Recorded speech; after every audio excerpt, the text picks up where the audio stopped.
সবচেয়ে ভালো লাগছে আমার জায়গাটা। বাচ্চা কাচ্চা নিয়ে সময় পার করা তো এখন একটা বড় সমস্যা।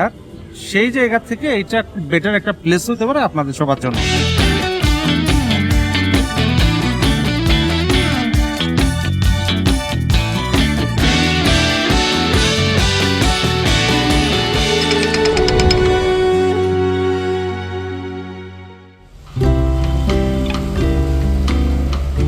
ঢাকা শহরে মিরপুরে এমন একটা জায়গা আছে যেখানে পৌঁছেই আপনি ভুলে যাবেন এটা মিরপুর। দেখে মনে হতে পারে যেন কক্সবাজারের কোনো স্নিগ্ধ রিসোর্ট। কৃত্রিম ঘাসে ঢাকা ফ্লোর, এন্টিক ডেকোরেশন আর ওপরে খোলা আকাশ, ঠিক যেন শহরের কোলাহল থেকে এক চিলতে শান্তি ছিনিয়ে আনা একখণ্ড স্বপ্ন।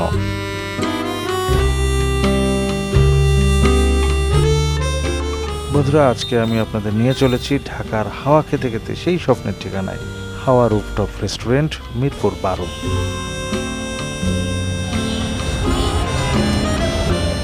আসসালামু আলাইকুম, আমি জাহিদ আপনাদের পুনরায় স্বাগত জানাচ্ছি আমার আরেকটা নতুন এক্সপিরিয়েন্স ব্লগে।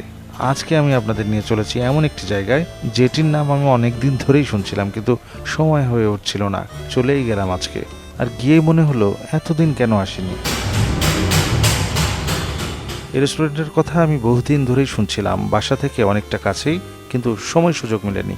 মিরপুর 12 এর মেইন পয়েন্টে অবস্থিত হাওয়া রুফটপ রেস্টুরেন্ট, গ্র্যান্ড প্রিন্সের ঠিক পাশের বিল্ডিংয়ের ছাদে।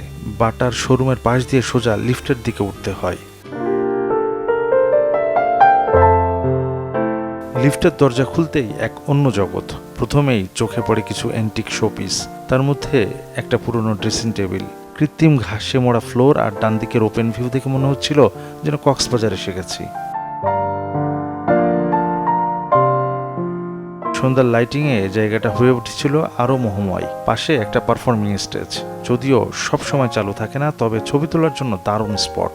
বাম পাশের টেবিল সেটআপে লাইটের মৃদু আলো, ঠিক যেন বাগানে বনভোজনের মতো।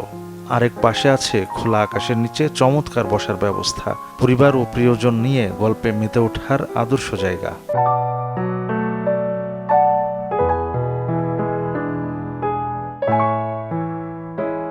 এ তো গেল বাহিরের পাশ। এবার যদি একটু ডান দিয়ে ভিতরে ঢুকি, তবেই আবার এক নতুন ধাপ। বামে প্রবেশ করতেই দেখলাম বিশাল এক উঁচু ফাঁকা জায়গা, যেখানে উপর ও নিচ দুদিকের ভিউ একসাথে চোখে পড়ে। মাঝখানে চমৎকার ঝাড়বাতি, যা আলোর খেলায় জায়গাটাকে করে তুলেছে রূপকথার মতো। পাশেই দেখা মেলে অ্যান্টিক অ্যাভোমিটার, টাইপরাইটার, ক্যাসেট, পুরনো রেডিওর মতো বহু পুরনো অথচ দৃষ্টিনন্দন জিনিস। পুরো জায়গাটা যেন একটি ক্ষুদ্র হেরিটেজ মিউজিয়াম। এরপর আমরা উঠলাম উপরের লেভেলে, মানে হাওয়া রুফটপের উপরের আরেকটা রুফটপ। প্রথমেই চোখে পড়লো দারুণ একটা দোলনা, যেখানে বসে ছবি তোলা, দুলে একটু শৈশবে ফিরে যাওয়া কিংবা প্রিয়জনের সাথে রোমান্টিক মুহূর্ত কাটানো সবই সম্ভব। হাওয়ায় এসে হাওয়া খাবেন আর দোল খাবেন না তা তো হবে না। দোলনারও সুন্দর ব্যবস্থা আছে, সুন্দর করে দোল খাবেন, খাবার খাবেন, আর এখান থেকে একটা মুগ্ধ অনুভূতি নিয়ে তারপর ফিরে যাবেন বাসায়। এখানেও আছে কয়েকটা নিরিবিলি কর্নার, যারা একটু চুপচাপ পরিবেশে সময় কাটাতে চান তাদের জন্য খুবই আদর্শ। আর মজা হলো উপরের এক দিক থেকে পুরো নিচের ফ্লোর দেখা যায়।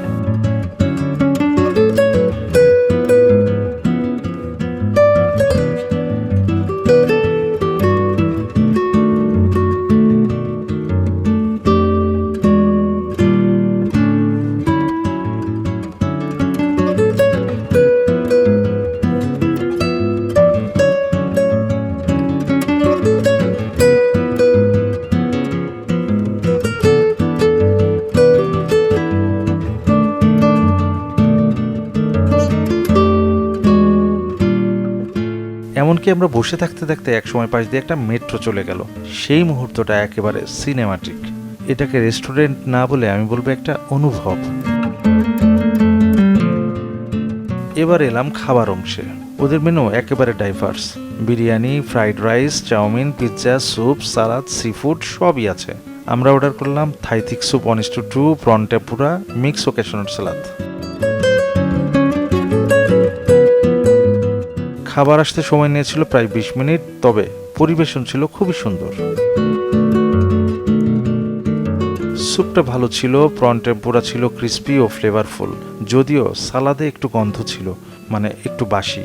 তবে পুরো অভিজ্ঞতায় সেটাই একমাত্র মাইনাস। সবচেয়ে চমকপ্রদ বিষয়, 1000 টাকা নিয়ে 2-3 জন মিলে এখানে খাওয়া একদমই সম্ভব। উদাহরণ দিই, আপনি যদি ওদের হাওয়া special chow mein, 1 plate fried rice আর একটা পানীয় নেন, 3 জনে খুব সুন্দরভাবে খেতে পারবেন। চাইলে হাওয়া স্পেশাল পিৎজা নিতে পারেন, যেটা এতটাই চিজি 3 জনেও ভাগ হয়ে যায়। এমন খাবার, এমন পরিবেশ আর এতগুলো ফটো স্পট, সিরিয়াসলি এক্সপিরিয়েন্সটা বিলাসিতা কম দামে। ওদের সার্ভিস নিয়ে আলাদা করে বলতেই হয়।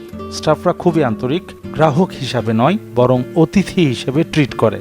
তারা আপনার কথা মন দিয়ে শোনে, রিকোয়েস্টের জিনিসগুলো যতটা সম্ভব পূরণ করে এবং অর্ডার নেওয়ার সময় মুখে হাসি নিয়ে কথা বলে। এমন আন্তরিক সার্ভিসই তো চাই। যারা ছবি তুলতে ভালোবাসেন তাদের জন্য বলছি, হাওয়া রেস্টুরেন্টের এক একটা কর্নার এক একটা ইনস্টাগ্রাম পোস্ট। শ্যাম্পেনের বোতল, ঝাড়বাতি, দোলনা, খোলা ব্যালকনি, পুরনো টাইপরাইটার, প্রতিটি জায়গায় আলাদা এক এক এক্সপ্রেশন। আপনি চাইলে এখানে জন্মদিন, অ্যানিভার্সারি, ছোটখাটো হলুদ বা গেট টুগেদার আয়োজন করতে পারেন। 50-60 জনের জন্য আলাদা ব্যবস্থা করা সম্ভব, কারণ স্পেসটা এমনই যেটা মাল্টি লেভেল, আর ওদের ডেকোরেশন টিম চমৎকার কাজ করে। খাবারে সবসময় 10-এ 10 হবে না, কিন্তু জায়গাটা আপনার মন ভালো করে দেবে নিশ্চিত। বাজেট কম থাকলেও কোনো সমস্যা নেই, ফ্যামিলি, ফ্রেন্ডস বা প্রিয়জন সব ধরনের লোকজন এখানে সময় কাটাতে পারবেন। আর যারা শহরের ভিড় থেকে একটু আলাদা কিছু চান, এটা তাদের জন্য মাস্ট ট্রাই স্পট। যা খেলাম, যা দেখলাম, পরিবেশ সবকিছু মিলে ওভারঅল অবশ্যই ভালো। ফ্যামিলি নিয়ে, বাচ্চা কাচ্চা নিয়ে এসে ঘোরার মতো খুব ভালো একটা প্লেস এটা। হাওয়াটা ওভারঅল, খাবারের টেস্টের কথা যদি বলি, টেস্ট মোটামুটি ভালো ছিল। চাইলে আপনারা আসতে পারেন।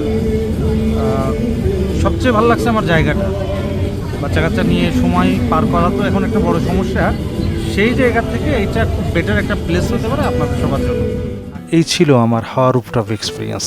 বন্ধুরা, আপনারা যদি এমন ভিডিও পছন্দ করেন তাহলে লাইক দিন, শেয়ার করুন আর সাবস্ক্রাইব করতে ভুলবেন না। কমেন্টে লিখে জানাবেন আপনি কবে গেছেন, কেমন লেগেছে বা যাবেন কিনা। দেখা হবে নতুন কোনো জায়গার নতুন কোনো গল্প নিয়ে। সে পর্যন্ত সবাই ভালো থাকবেন, সুস্থ থাকবেন আর আল্লাহর রহমতে অবশ্যই হাওয়ার মতো হালকা হয়ে জীবনকে উপভোগ করবেন। আল্লাহ হাফেজ।